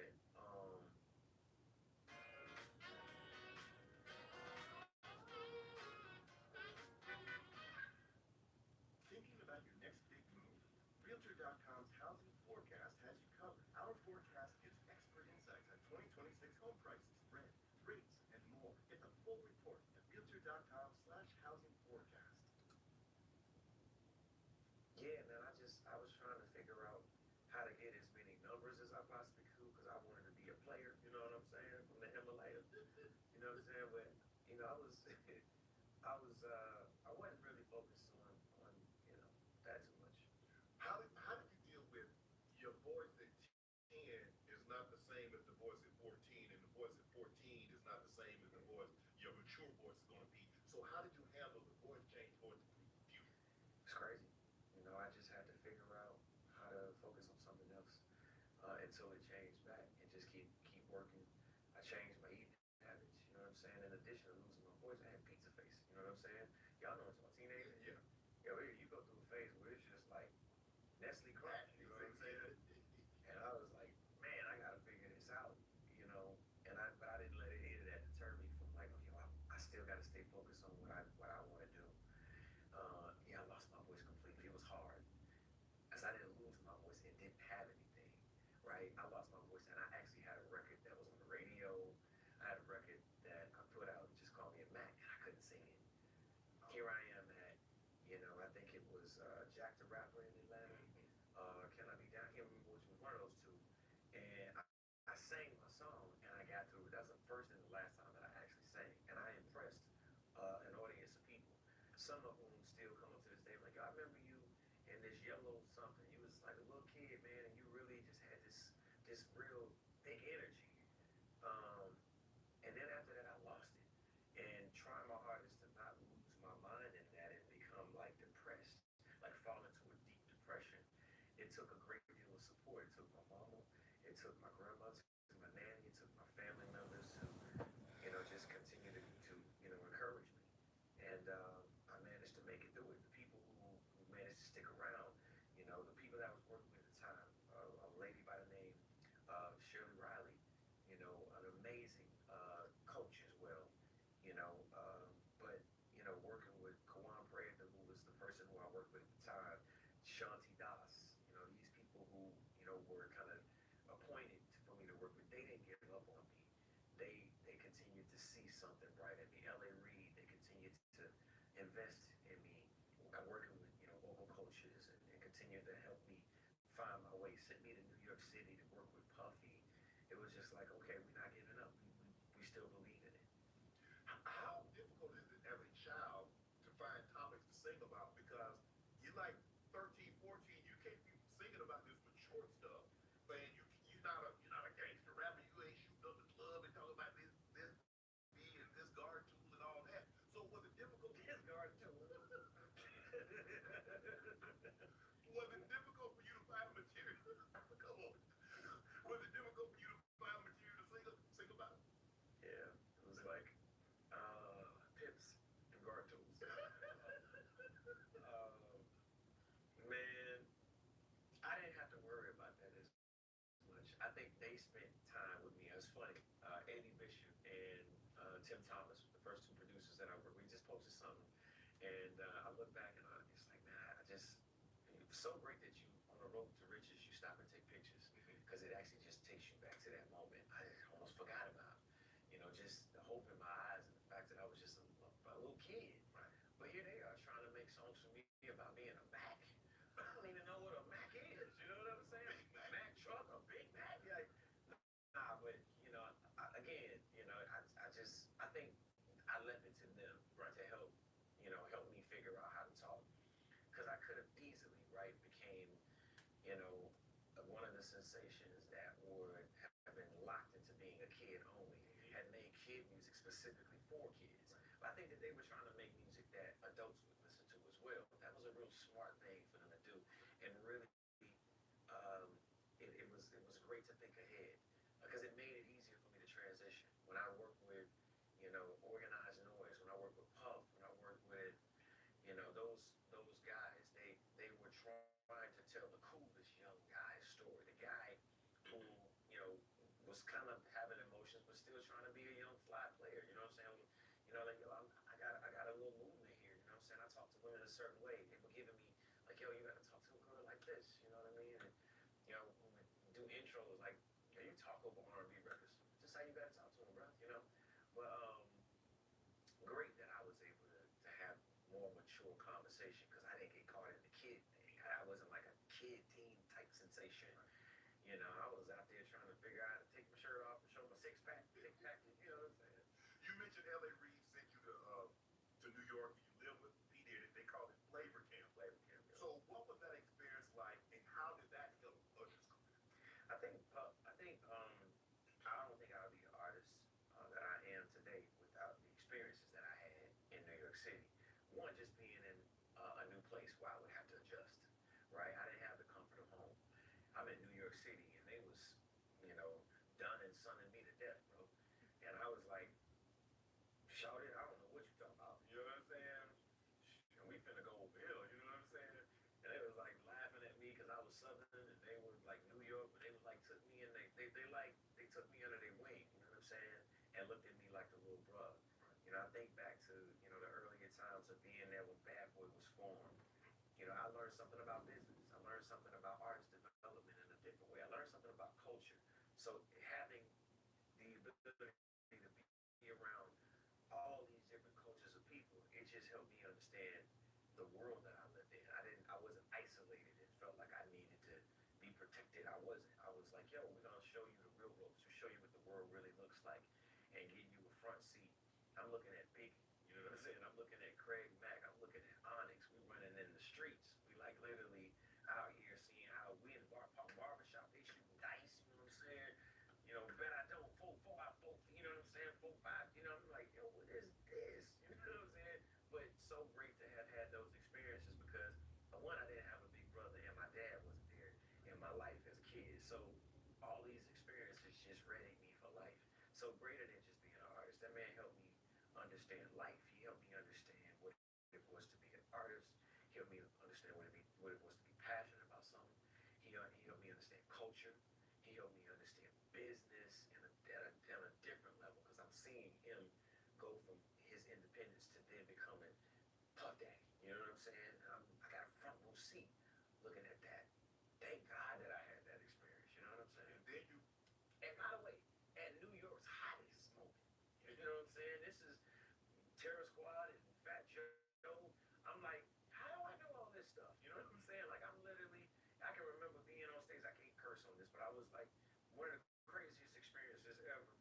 I happened to be on stage performing with Biggie, and this family had a song called Party and Bull Dung, Cow Dung. You know what I'm saying? I was like, yo, this is crazy. But I was able to take all of that and then begin to understand, oh, okay, I get it. I see what the world is. But now I want to do this my way. Yeah. Atlanta, Jermaine Dupri, you link up with JD, and what makes JD so good at his job? Creative. He's extremely creative. And he's mindful of the artist that he's working with. He spends the time that is necessary to understand how to tell the artist story. He spends the time making sure that he understands the cadence as he writes. He's one of the world's greatest writers. I mean, he don't get no better, bro. Like somebody who has like multiple skills as a writer, as an artist, as a creative, whether it's fashion, whether it's lifestyle, cool, incredibly emotional when it comes to knowing how to pin it, because he listens. He listens to every word. He manages to get out of the way too. That's another thing. It's about him because it's about his interpretation. And the interpreter always wins, but his ability to not make it about just him. He makes it about his artist. He's able to then say, all right, I'm going to breathe life into this artist who's trying to find their way. Now, what you do with it, whether you dance or you rap or you go into movies and you do other things, that's how you keep going. But he really does understand the art of artistry, the art of being able to see the greatest things and pull the best things out. Confessions. Yeah. Everybody thought confession was about you. Like it was just confession. You went to a confessional, but it was about Yeah. Well, no. it was about you. No, it was a collect. By the way, we made an album and we as men sat around like this. We were having real conversations, real talk, as a matter of fact. Mark Pitts, um, myself, JD, there's a couple cats in the room that was going through this situation. I ain't trying to put nobody on blast, but I'm just saying we all were having a conversation about this thing that was happening, and it ain't the first time it happened. But here's an opportunity for me to be able to tell that story in a way where everybody can relate to it. It wasn't just me. JD. It was everybody. It was everybody at that table was going through something. Yo, by the way, I tell you no lies. Everybody was going through some portion of what we were talking about in that studio. Is Confessions the album that Usher's a bona fide superstar? He's here to stay. He ain't no flash in the pan. He's not here today, gone tomorrow. Usher Raymond is here, and you will forever remember this man's name. You gotta tell me, bro. Yeah, You think so? I think that's That's the greatest? uh,